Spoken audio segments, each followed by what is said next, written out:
வணக்கம் மக்களே. நம்ம கார்த்திக் கதையில டிசம்பர் 28 என்ன நடக்க போகுது அப்படிங்கறத பத்தி தாங்க இந்த வீடியோல இப்ப நம்ம பார்க்க போறோம்.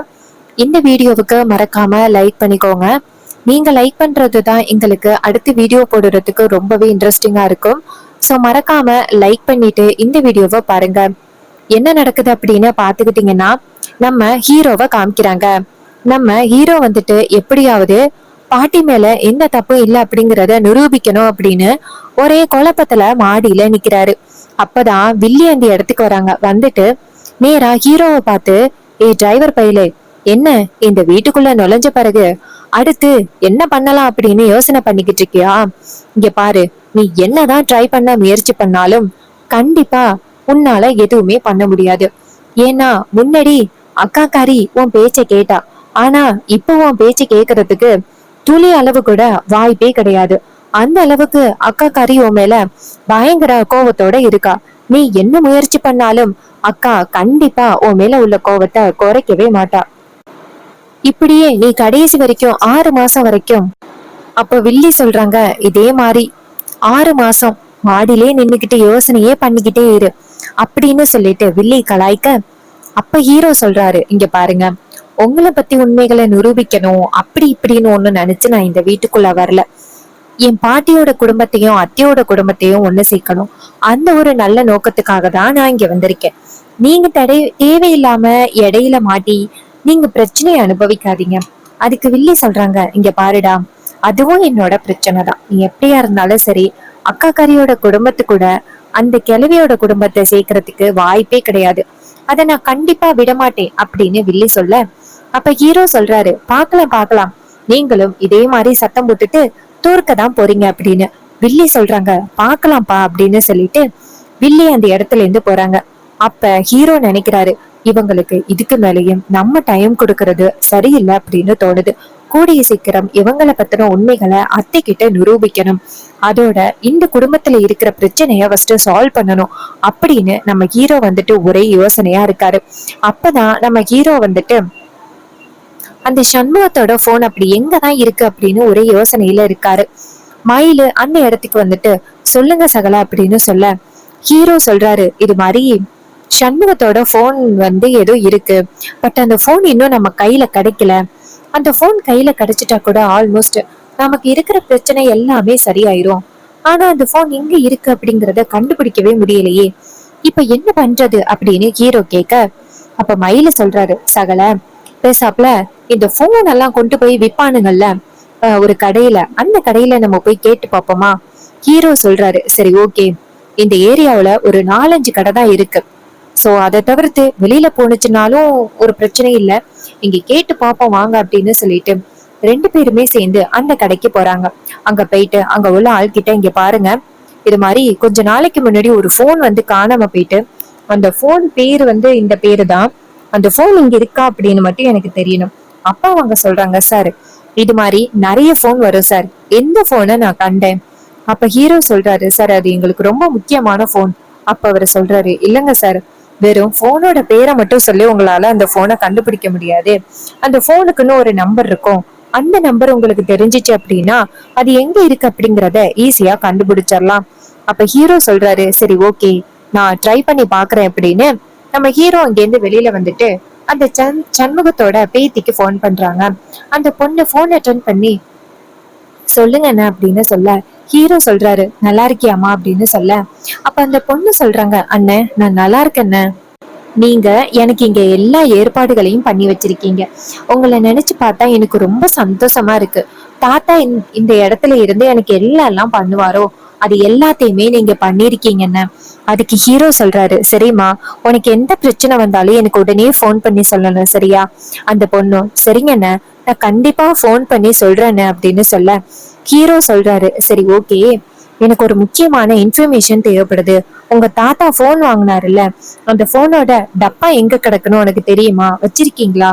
அப்ப அந்த பொண்ணு சொல்றாங்க, அண்ணே, இப்ப ரீசெண்டா தானே தாத்தா போன் வாங்கினாங்க. அதுக்குள்ள டப்பா எங்க வீட்டுல கிடக்கும். அந்த வீட்டோட சாவி பக்கத்து வீட்டுல உள்ளவங்க கிட்ட கொடுத்துருக்கோம். நீங்க போயிட்டு எடுத்துக்கிடுங்கண்ணே. ஹீரோ, சரி ஓகேமா அப்படின்னு சொல்லிட்டு போனை கட் பண்றாரு. ஹீரோ நேரா மயிலு கிட்ட, அந்த போனோட நம்பர் என்னன்னு தெரிஞ்சு போச்சு. அந்த நம்பரை வச்சு அந்த போன் எங்க இருக்கு அப்படிங்கறத கண்டுபிடிச்சிடலாம் அப்படின்னு சொல்ல அவரும் சரி அப்படின்னு சொல்லிட்டு 2 பேருமே சேர்ந்து அந்த சண்முகத்தோட வீட்டுக்கு போறாங்க. அங்க போயிட்டு பக்கத்து வீட்டுல சாவி கேட்டு அந்த வீட்டை திறக்குறாங்க. திறந்துட்டு வீட்டுக்குள்ள போயிட்டு தேடி பாக்குறாங்க. ஒரு இடத்துல அந்த போனோட டப்பா இருக்கு. அதை பார்த்ததும் மயிலு சொல்றாரு, சகல இந்த இருக்கு அப்படின்னு சொல்லிட்டு ஹீரோ கிட்ட அந்த டப்பாவை கொடுக்குறாங்க. நம்ம ஹீரோ அந்த டப்பாவை வாங்கிட்டு இதுலதான் கண்டிப்பா அந்த நம்பர் இருக்கும், இந்த நம்பரை வச்சு அந்த போன் எங்க இருக்கு எங்கெல்லாம் மூவ் ஆகுது அப்படிங்கறத கண்டுபிடிச்சிடலாம் அப்படின்னு நேரா எங்க வராங்கன்னா நம்ம சரவணனுக்கு போன் பண்றாங்க. அப்ப சரவணன் போன் அட்டன் பண்ணி சொல்லு நண்பா அப்படின்னு சொல்ல ஹீரோ சொல்றாரு, நண்பா ஒரு போன் ஒண்ணு காணாம போயிருச்சு, அது சண்முகத்தோட போன். அந்த போன்ல ரொம்ப ஆதாரம் ஒண்ணு இருக்கு. அவர் இறக்கும் பொழுது செல்போன் அப்படின்னு சொல்லிட்டு இறந்தாரு. சோ கண்டிப்பா அதுல ஏதோ ஒரு விஷயம் இருக்கு அப்படின்னு எனக்கு நம்பிக்கை இருக்கு. அந்த போனை கண்டுபிடிக்கணும், அதுக்கான நம்பர் என் கையில இருக்கு. சோ நீங்க எனக்கு ஒரே ஒரு ஹெல்ப் பண்ண முடியுமா? அவரு சொல்றாரு, சொல்லுங்க நண்பா. ஹீரோ சொல்றாரு, இந்த நம்பரை உங்களுக்கு தரேன். அந்த போன் கடைசியா எந்த இடத்துல ஆன் ஆகிருக்கு, இப்ப எங்க இருக்கு அப்படிங்கறத உங்களால கண்டுபிடிச்சு சொல்ல முடியுமா? அப்ப அவரு சொல்றாரு, சரி நண்பா, அதெல்லாம் ரொம்ப ஈஸி தான் அப்படின்னு சொல்லிட்டு ஹீரோ கிட்ட அந்த நம்பரை வாங்கிக்கிட்டு நேரா அந்த நம்பருக்கு வந்துட்டு ட்ரேஸ் பண்ணி பாக்குறாங்க. கரெக்டா அந்த நம்பர் ஒரு இடத்த காமிக்குது. அப்போ நம்ம ஹீரோ என்ன பண்றாருன்னா அந்த நம்பர் லொகேஷனை வாங்கிக்கிறாரு.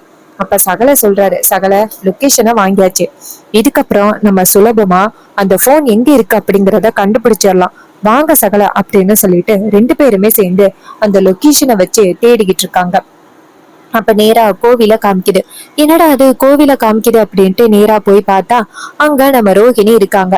ரோஹிணிய பார்த்ததும் நம்ம சகல சொல்றாரு, என்ன நண்பா, என்ன சகல ரோகு இருக்கா, சரி போய் பாப்போம் அப்படின்ட்டு நேரா ரோஹிணிய போய் பாக்குறாங்க. நம்ம ஹீரோ அந்த லொகேஷன் எல்லாமே ரோகிணியை தான் காமிக்குது. அப்ப மயிலு சொல்றாரு, என்ன சகல இது ரோகிணியை காமிக்குது. ரோகிணி இவங்க 2 பேரையும் பார்த்ததோட, வாங்க என்ன தேடி வந்திருக்கீங்களா, நான் இப்பதான் கோவிலுக்கு வந்தேன், அதுக்குள்ளேயும் தேடி வந்துட்டீங்க.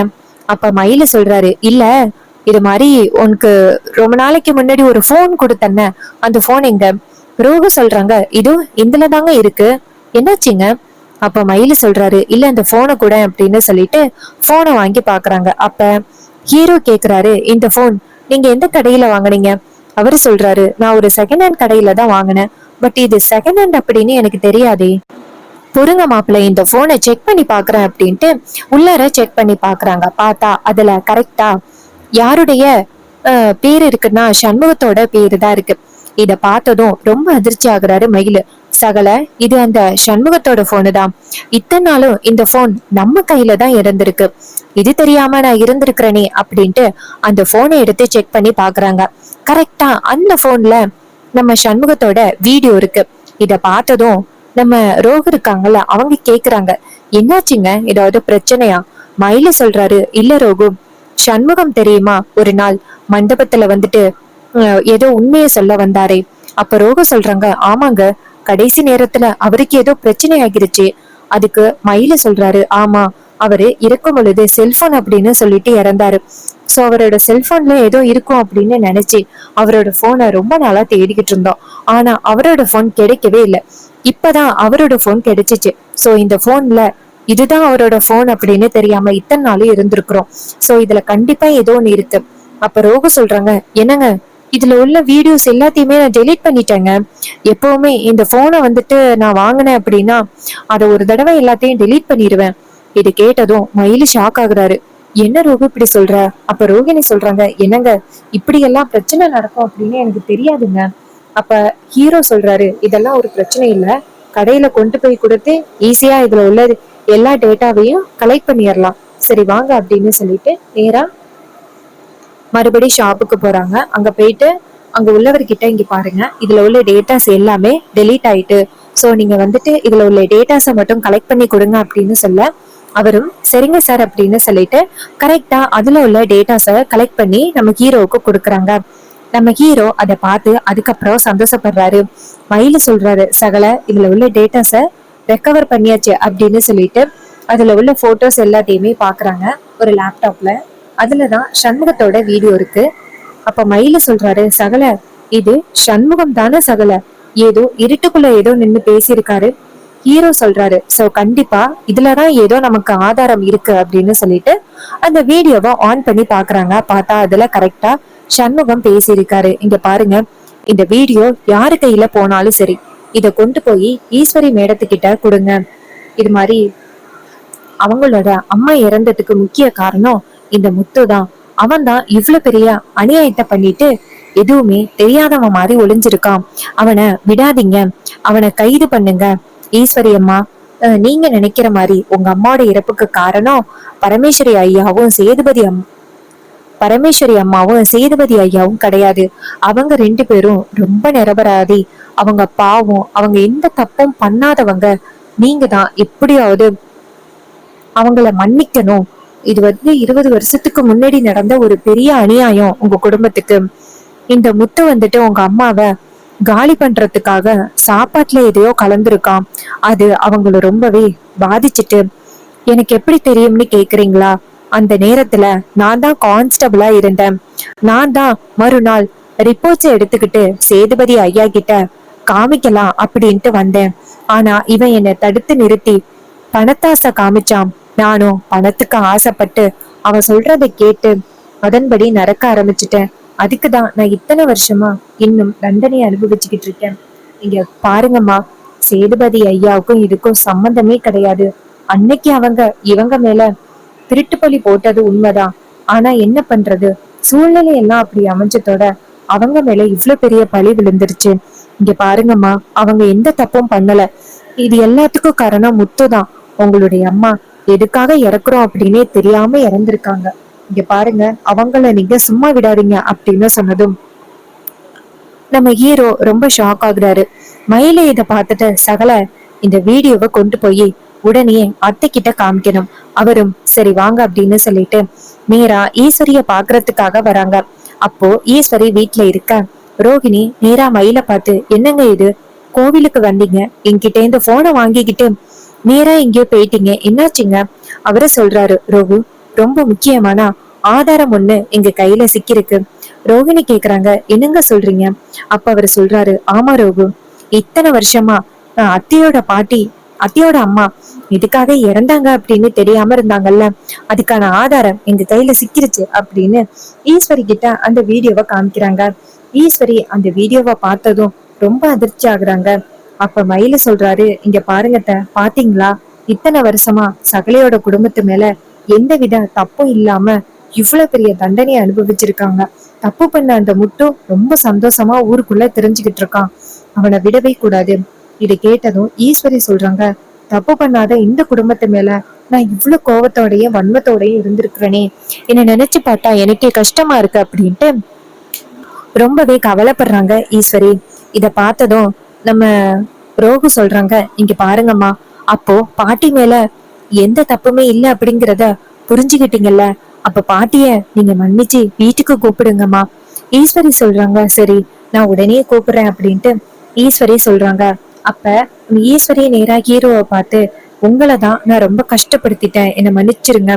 அப்ப ஹீரோ சொல்றாரு, அத்த, நீங்க மன்னிப்பு கேட்கணும் அப்படிங்கிற ஒரு நோக்கத்துக்காக எல்லாம் நான் இதெல்லாம் எதுவுமே பண்ணல. நம்ம குடும்பம் நல்லா இருக்கணும், எல்லாருமே சந்தோஷமா இருக்கணும் அப்படிங்கறதுக்காகவும் தான் நான் இப்படிப்பட்ட ஒரு உண்மையை கண்டுபிடிக்கணும் அப்படின்னு நினைச்சு ரொம்ப போராடினேன். நீங்க புரிஞ்சுக்கிட்டீங்கல்ல, எனக்கு அது போதும் தான்.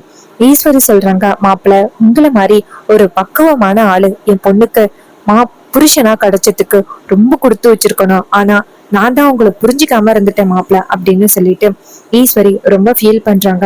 அப்ப ஹீரோ சொல்றாரு, அத்தை, நடப்பதெல்லாம் நன்மைக்கு அப்படின்னு நினைச்சுக்க வேண்டியதுதான் அப்படின்னு ஹீரோ சொல்றாரு. அண்ட் இந்த கதை உங்களுக்கு பிடிச்சிருந்துச்சுன்னா இந்த வீடியோவுக்கு மறக்காம லைக் பண்ணிக்கோங்க. நீங்க லைக் பண்றதுதான் எங்களுக்கு அடுத்து வீடியோ போடுறதுக்கு ரொம்பவே இன்ட்ரெஸ்டிங்கா இருக்கும். ஸோ மறக்காம லைக் பண்ணிட்டு இந்த வீடியோவை பாருங்க. தேங்க்யூ ஃபார் வாட்சிங்.